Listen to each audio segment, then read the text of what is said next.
So this is going to be another review. This one's called The Monster of Piedras Blancas, 1959, independently made U.S. black and white science fiction monster film. It's a ripoff on The Creature from the Black Lagoon. I'm giving it 5 out of 5 stars. I love this flick. The movie poster says, "Wildest terror, never before such thrills. Famous Monsters of Filmland magazine, Shock Award winner. The Monster of Piedras Blancas, first place. He preys on human flesh. He preys on human flesh. Plus, it was a double feature. Raw Passions in the Hell Swamps. Okefenokee." I'd like to see Okefenokee. That looks pretty good. New Passions in the Hell Swamps. All right. It was produced by Jack Keevan, written and directed by Irvin Berwick, and it stars Gene Carman, Les Tremayne, John Harmon, Don Sullivan, Forrest Lewis, and Pete Dunne. Never heard of any of these actors. The film was released by Film Service Distributors Corporation as a double feature with Okefenokee. Cool. The Monster of Piedras Blancas was influenced by Creature of the Black Lagoon, 1954, 5 years earlier. Keevan, who had supervised the manufacture of the Gilman's suit and worked on Mole People, another great flick with John Egar, costumes at Universal International, created the Piedras Blancas monster costume.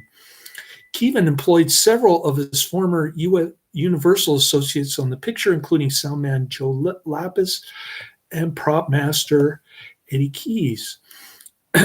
In the sleepy California town of Piedras Blancas, Sturgis, the lighthouse keeper is very superstitious, and he's concerned for the safety of his teenage daughter, Lucy, who keeps showing off her cleavage in this one.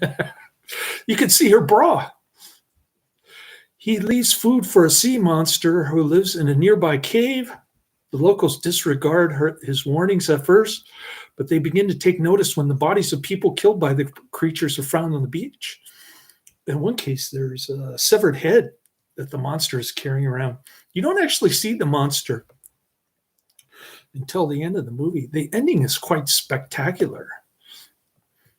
It didn't make sense, but it was great.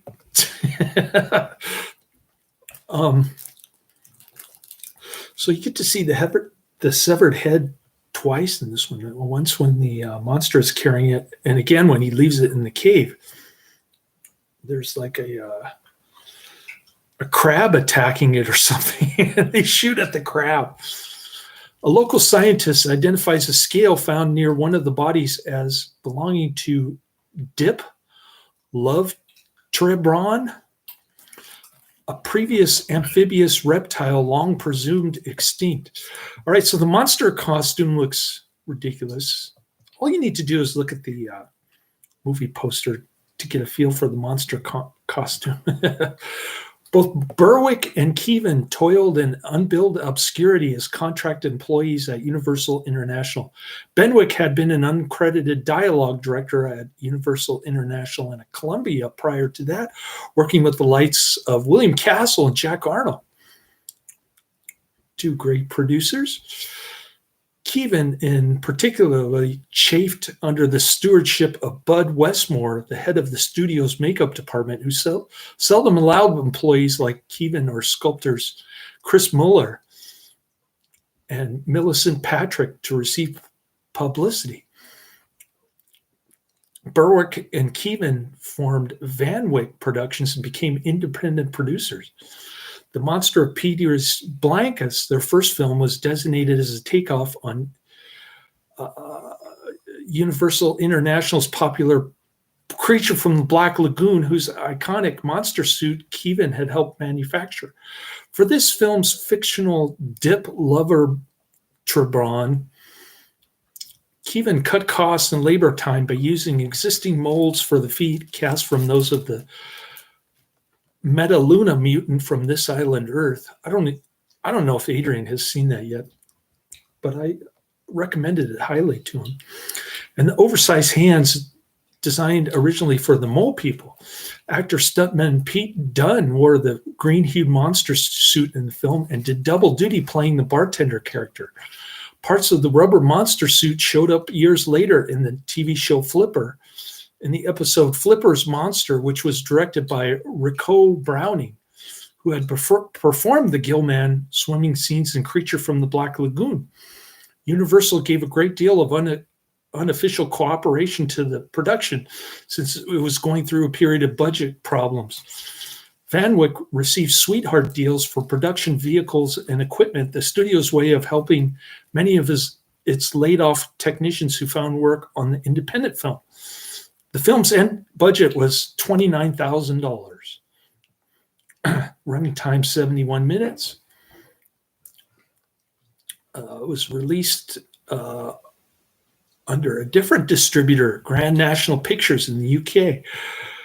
Top Line Sullivan would appear in a number of other genre films afterwards, such as The Giant Gila Monster, which looks like a decent cult horror movie film.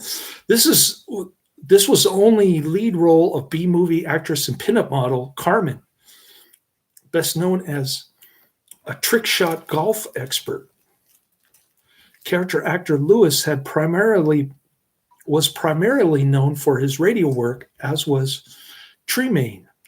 Wayne Berwick, who played Little Jimmy, was the son of director Irvin Berwick and the grandson of prolific actor Harmon. Prolific actor Harmon?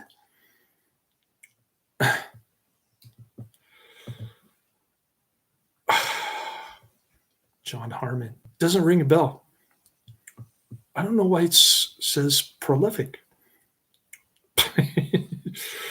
I don't remember John Harmon in any other movie. Help me. The film was shot entirely on location, but oddly enough, not at the real Point Piedras Blancas, which is north of San Simeon on the California coast. The lighthouse locations were shot at Point Concepcion Lighthouse near Lompoc. And the film's town was actually the seaside city of Cayacos, about 30 miles south of the real Piedras Blancas. Several scenes broke new ground for on-screen gore, such as a monster making a shock entrance carrying a bloody human head, and a later shot of the same head with the crab crawling across the face. Yeah. For all you gore hounds, this is the original gore film. Forget Herschel Gordon Lewis. The Monster of Piedras Blancas was released on VHS by Republic Pictures Home Video on January 1st, 1998. It was released for the first time on DVD and Blu-ray on September 13th, 2016 by Olive Films. You can see both links to the movie and the trailer in the description area of my video below my ugly mug. The Monster of Piedras Blancas received mostly negative reviews, many calling it amateurish. Author and film critic Leonard Maltin awarded the film 1.5 out of 4 stars, calling the film obvious and amateurish, while also criticizing its sluggish pacing. That's part of the charm of this. We love so bad that it's good type movies. We love sluggish pacing on this channel. All right. So that's it. Highly recommended. Check it out. You have the links in the description. Just click on ... more if you want to see the trailer, in addition to the movie itself on YouTube for free under Occult Cinema Classics. My new favorite channel, with the exception of Jack London. All right.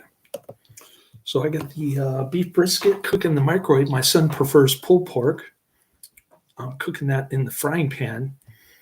I accidentally dumped chili powder on it, though. I don't know if it'll be good, but I guess we'll find out.